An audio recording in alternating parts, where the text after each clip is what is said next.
Olá pessoal, bem-vindos ao nosso curso de Direito Processual Civil.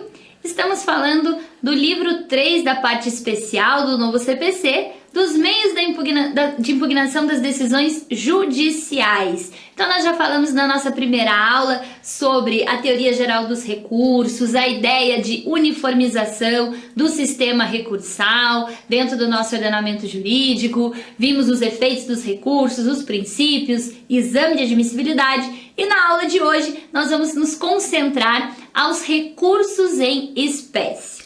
E sobre os recursos em espécie, nós já vimos que existe essa ideia do recurso enquanto um elemento taxativo. Só é recurso aquilo que a lei prevê sendo um recurso.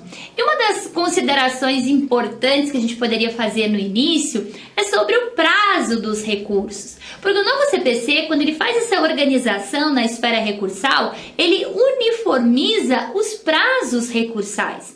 Então, os recursos que nós sempre trabalhamos com prazo de 5 dias, de 10, de 15, pelo novo CPC, eles são uniformizados num prazo de 15 dias. Então, recurso, como é prazo processual, 15 dias úteis. Então, eu vou ter 15 dias na apelação, 15 dias no agravo interno, no agravo de instrumento, no recurso especial, no recurso extraordinário, com uma única exceção, que são os embargos de declaração.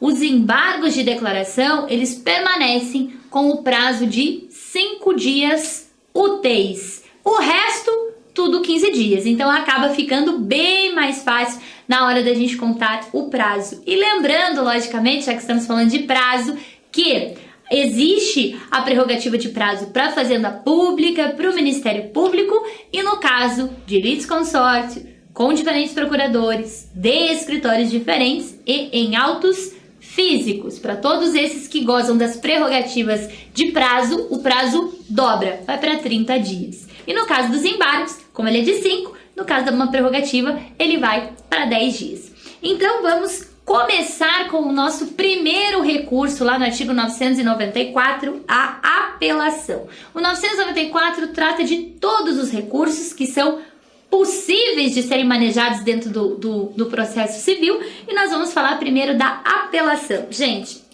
acompanhe comigo lá no artigo 1009, a apelação. Da sentença cabe apelação. Parágrafo 1º. As questões resolvidas na fase de conhecimento, se a decisão a seu respeito não comportar agravo de instrumento, não são cobertas pela preclusão. Grife lá, preclusão, já vamos conversar sobre ela. E devem ser suscitadas em preliminar de apelação, eventualmente interposta contra a decisão final ou nas contrarrazões. Então, o que é isso? A apelação, ela é o recurso disponível à sentença. Da sentença, cabe apelação ao tribunal hierarquicamente superior para que sejam sanados vícios processuais e que seja reformada a sentença. Então, falou em sentença, recurso cabível, apelação em 15 dias. O que vai acontecer nesse parágrafo 1º? O novo CPC, quando ele estabeleceu essa reforma do processo de execução, ele alterou o regime da preclusão dentro dos recursos. Por quê? Pela ótica do CPC de 73, como é que funcionava? O juiz proferia decisão interlocutória, por exemplo, uma decisão deferindo ou indeferindo uma tutela antecipada no início do processo. Dessa decisão, ou você entrava com um agravo em 10 dias, se fosse um agravo de instrumento ou agravo retido, ou se você não entrasse com um agravo no prazo de 10 dias, você perdia o direito de discutir aquela situação. Então, o que acontecia? Existia um regime de preclusão temporal em razão das decisões interlocutórias.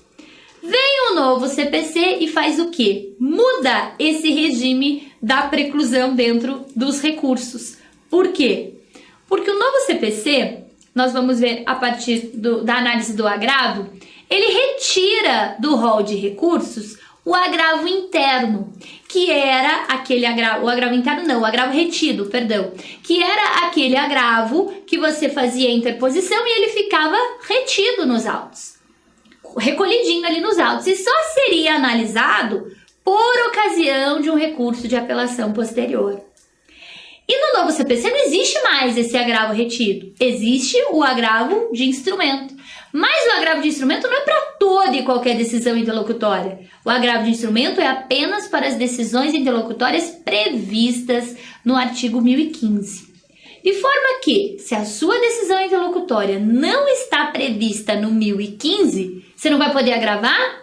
Agravar de instrumento não. Mas o que você vai poder fazer? Como não existe mais essa ideia da preclusão das decisões interlocutórias, você poderá questionar todas elas por ocasião da sua apelação. Então, a ideia da apelação é justamente você fazer uma análise do todo que aconteceu ali em primeiro grau de jurisdição. Então, você vai levar as questões processuais, você vai levar as questões de mérito, o tribunal vai fazer o exame de admissibilidade, vai verificar regularidade, legitimidade, tempestividade, preparo, tudo isso, passado nesse requisito de admissibilidade, vai para análise de mérito, aonde o tribunal vai verificar a possibilidade de reforma ou não da decisão e vai proferir um acórdão nesse sentido. Então, recurso de apelação é o recurso para você questionar a sentença de primeiro grau. O juiz de primeiro grau proferiu sentença, você foi intimado, tem 15 dias para entrar com o seu recurso de apelação. Vamos falar do agravo de instrumento. Gente, como eu falei para vocês, o agravo de instrumento ele sofre uma flexibilização por ocasião dessa mudança de entendimento do legislador no sentido de alterar a preclusão das decisões interlocutórias. Então, o que acontece? O agravo de instrumento, no CPC de 73, ele era muito utilizado na terceira hipótese, no terceiro inciso do antigo artigo 522, que falava das hipóteses de cabimento do agravo de instrumento, que era quando você tiver um dano irreparável ou de difícil reparação. Gente, dano irreparável ou de difícil reparação é um conceito extremamente subjetivo. Então, tudo você consegue encaixar nesse conceito de dano irreparável ou de difícil reparação, não é verdade? De forma que eu tinha muito mais interposição de agravo de instrumento do que interposição de agravo retido. E essa interposição excessiva de agravo de instrumento acabava congestionando os nossos tribunais e acarretava numa maior morosidade do processo. Então, o que o legislador entendeu? Vamos colocar um fim a essa utilização desenfreada do agravo de instrumento. Porque bastava o juiz proferir qualquer decisão interlocutória e você fundamentava. Vai acarretar um dano irreparável ou de difícil reparação? Agravo de instrumento. E daí parava o processo inteiro, enfim, era um transtorno. Então, o legislador fez o seguinte, vamos acabar com essa utilização desenfreada do agravo de instrumento. Vamos fazer o seguinte, primeira coisa que nós já vimos, vamos eliminar o agravo retido. Agora, aquelas decisões, eu posso questionar as decisões interlocutórias, posso questionar todas elas por ocasião da minha apelação. Pronto, resolvi a questão da preclusão. Mas ainda subsistia a questão do agravo de instrumento. O que o legislador fez? Ele simplesmente criou um artigo, que foi o artigo 1015 do CPC, determinando hipóteses taxativas de interposição do agravo de instrumento. Então, aquela hipótese genérica de quando tem o dano irreparável ou de difícil reparação entra com o agravo de instrumento, acabou, não tem mais. Então, para que você possa entrar com o agravo de instrumento, você precisa estar previsto num dos incisos do artigo 1015. Então, ou você está aqui no 1015 e entra com agravo de instrumento, ou se você não está aqui no 1015, não se desespere. Você pode questionar essa decisão lá no teu recurso de apelação no fim do processo. Então, vamos analisar o 1015. O 1015 determina que cabe agravo de instrumento contra decisões interlocutórias que versarem sobre, inciso 1º, tutelas provisórias. O que é isso? Das tutelas provisórias, nós temos tanto as tutelas de urgência como as tutelas de evidência. Então, falou em tutela provisória, principalmente de urgência, onde a gente tem as tutelas antecipadas, as tutelas cautelares, o juiz proferiu uma decisão concedendo tutela antecipada, concedendo uma tutela cautelar. Opa, quero questionar agravo de instrumento, estou aqui no inciso 1º. Inciso 2º, decisões interlocutórias sobre o mérito do processo. Então aqui a gente poderia inserir, por exemplo, o julgamento antecipado parcial do mérito. É uma decisão interlocutória atacada por agravo de instrumento. O juiz decidiu em decisão interlocutória o mérito, então agravo de instrumento. Inciso 3º, a decisão que rejeita a alegação de convenção de arbitragem. Então, quando a parte alega que aquele direito tem uma previsão de que seja resolvido mediante a arbitragem, mediante o juízo arbitral, e o juiz nega, rejeita essa alegação, é uma decisão interlocutória, agravo de instrumento. Quando a decisão interlocutória versa sobre incidente de desconsideração da personalidade jurídica. O que é isso? Quando eu quero afastar a empresa por um determinado momento para que possa invadir a figura dos sócios, a pessoa dos sócios, o patrimônio dos sócios, eu entro com aquela modalidade de intervenção de terceiros chamada incidente de desconsideração da personalidade jurídica, que está lá no artigo 133. O juiz determina a desconsideração da personalidade jurídica. Eu quero questionar essa decisão, agravo de instrumento. Também cabe agravo de instrumento quando a decisão interlocutória rejeitar pedido de gratuidade da justiça ou acolhimento do pedido de sua revogação. Então, eu peço a justiça gratuita, o juiz nega, agravo de instrumento. O juiz revoga ou acolhe o meu pedido de assistência judiciária gratuita, agravo de instrumento. Quando utilizo também agravo de instrumento, quando a decisão interlocutória versar sobre exibição ou posse de documento ou coisa, que são aquelas situações onde primeiro eu preciso conhecer o conteúdo do documento ou as especificações do objeto para constituir prova no meu processo, agravo de instrumento. Também uso agravo de instrumento quando o juiz exclui um litisconsorte da lide. Eu entro com uma ação em face de 3 pessoas e o juiz reconhece que o terceiro é parte ilegítima. Ele exclui o terceiro da lide, meu processo continua em face dos outros 2, mas para esse terceiro, agravo de instrumento.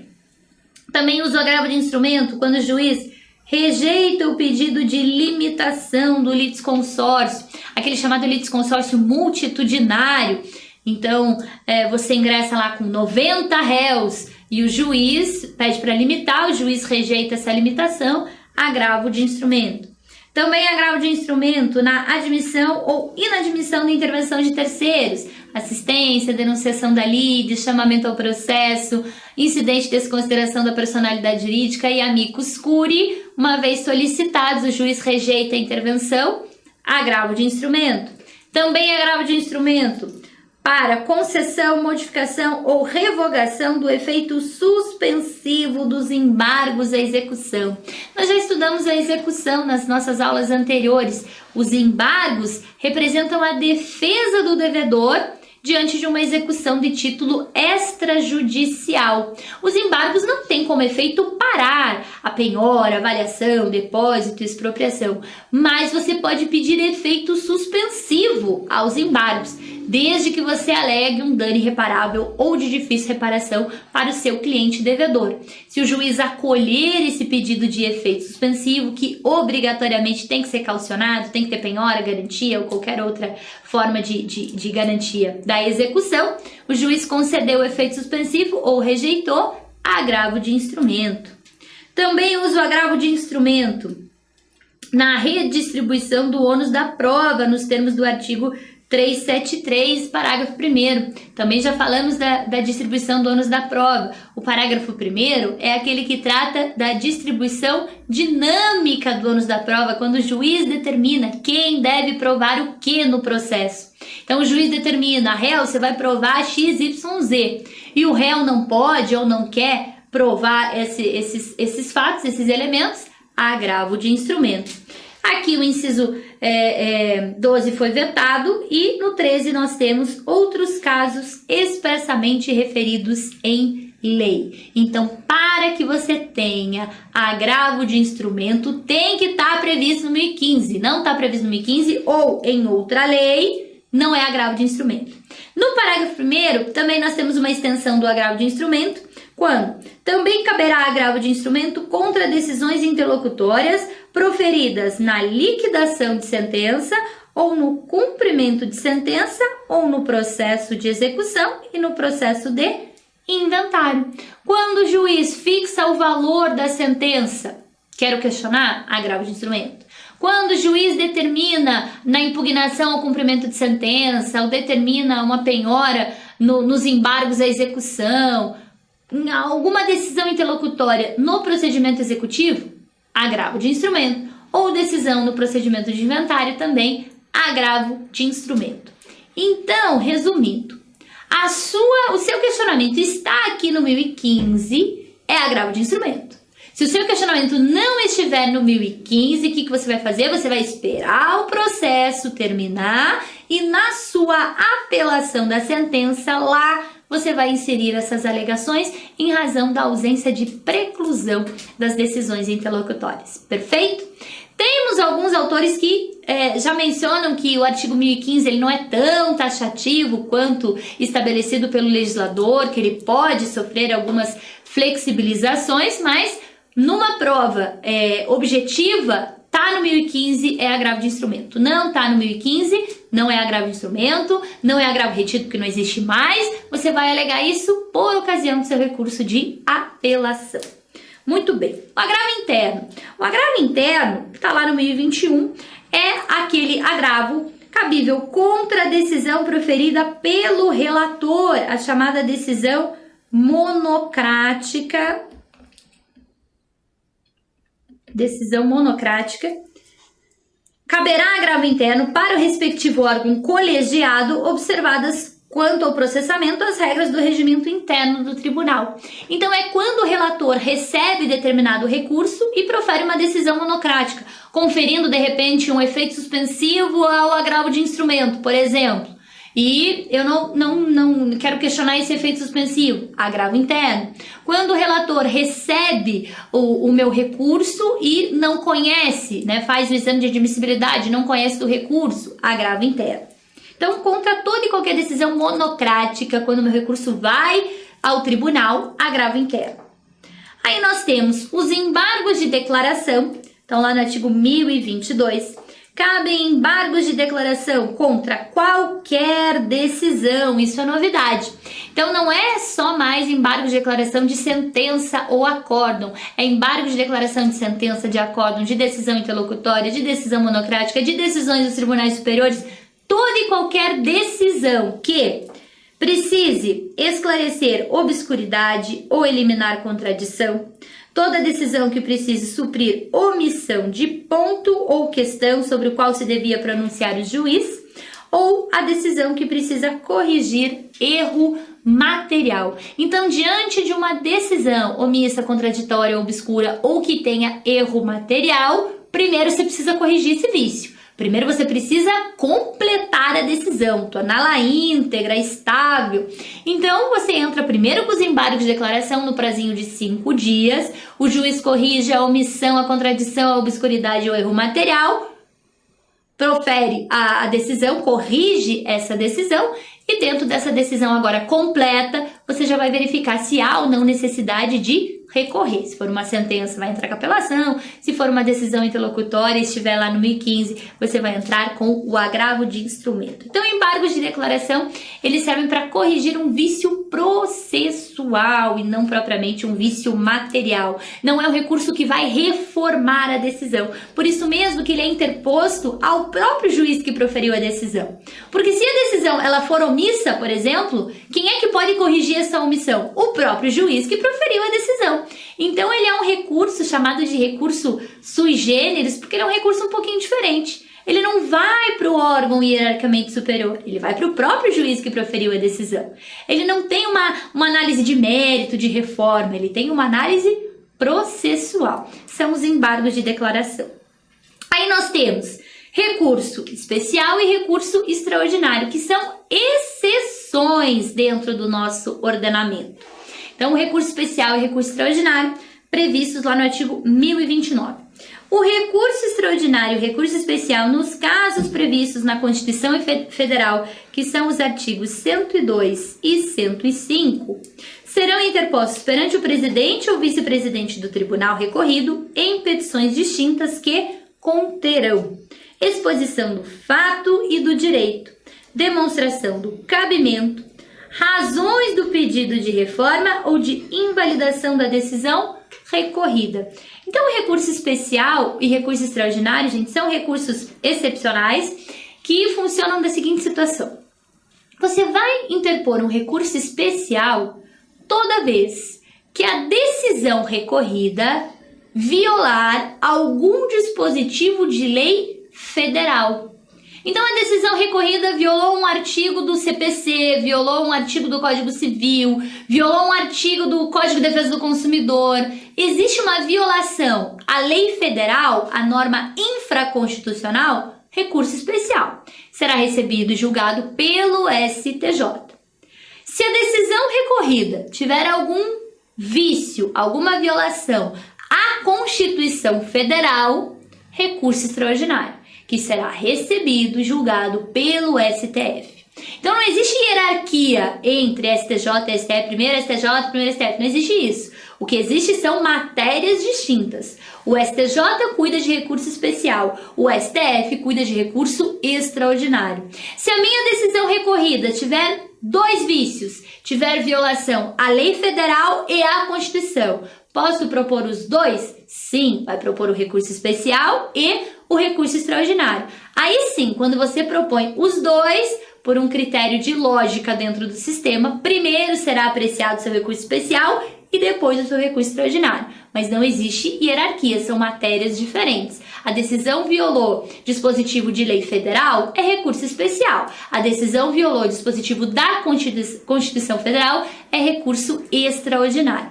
E além desses requisitos aqui previstos no 1029, demonstração do fato, do cabimento, razões do pedido de reforma, para os recursos demandados nos tribunais superiores, a gente tem alguns outros requisitos, como, por exemplo, o pré-questionamento dentro do recurso especial. A matéria tem que estar pré-questionada, a matéria que você vai recorrer tem que ter sido objeto de menção no seu processo, esse pré-questionamento, que pode ser ficto, pode ser real, pode ser implícito. Então, nós temos várias discussões aí a respeito do pré-questionamento, que é uma forma de filtrar os recursos especiais infundados ou esse manejo excessivo de recursos especiais. Outro filtro frente aos tribunais superiores é a repercussão geral. A repercussão geral que tem que ser demonstrada dentro de um recurso extraordinário. Então, a minha alegação que fundamenta o meu recurso extraordinário tem que ter uma repercussão social, política, econômica importante, por isso uma repercussão geral que mereça ser apreciado pelo STF. Próximo recurso, o agravo em recurso especial e recurso extraordinário. O que é isso? Como se fosse o agravo interno da decisão monocrática do Tribunal de Segundo Grau, é o agravo dentro do recurso especial e extraordinário, previsto lá no 1042. Cabe agravo contra a decisão do presidente ou do vice-presidente do tribunal que inadmitir o recurso extraordinário ou recurso especial, salvo quando fundada na aplicação de entendimento firmado em regime de repercussão geral ou julgamento de recursos repetitivos. Toda vez que o STJ ou que o STF recebe o recurso especial ou recurso extraordinário, respectivamente, e o presidente ou vice-presidente ao qual são endereçados esses recursos, nega o segmento ao recurso especial, inadmite o recurso especial e o recurso extraordinário, cabe agravo dentro do recurso especial ou recurso extraordinário. Então, é contra a decisão do presidente ou do vice-presidente do STJ ou do STF que nega seguimento ao seu recurso especial ou ao seu recurso extraordinário, salvo, logicamente, se a decisão já tiver sido objeto de repercussão geral ou de julgamento proferido em recursos repetitivos. E nós temos também os embargos de divergência. Embargos de divergência, está lá no 1043, serve para uniformizar a nossa jurisprudência, a jurisprudência dos tribunais superiores. Então, é embargável o acórdão de órgão fracionário que, em recurso extraordinário ou recurso especial, divergir do julgamento de qualquer outro órgão do mesmo tribunal, ou em recurso extraordinário ou recurso especial, divergir do julgamento de qualquer outro órgão do mesmo tribunal, sendo acórdão de mérito e outro que não tenha conhecido o recurso. Então, esses embargos de divergência, eles funcionam para uniformizar a jurisprudência dentro dos tribunais. Então, quando você tem uma divergência sobre uma mesma questão de mérito, então você tem a questão de mérito paradigma e vem um novo recurso especial, um novo recurso extraordinário e tem um posicionamento diferente. Opa, vamos uniformizar isso aqui. Ou é procedente ou é improcedente. Então você entra com um embargo de divergência para que a decisão do mesmo tribunal seja a mesma para os recursos, seja uma decisão uniforme. Então, esses são alguns dos recursos mais importantes ali no 994. Eu espero que você tenha aprendido um pouco mais sobre esses meios de impugnação das decisões judiciais, encerrando agora o livro 3 da parte especial do novo CPC. E nas nossas próximas aulas ainda vamos falar um pouquinho sobre juizados especiais. Então eu espero você para que a gente tenha um acompanhamento e um aproveitamento completo aí do nosso curso de processo civil. Até lá!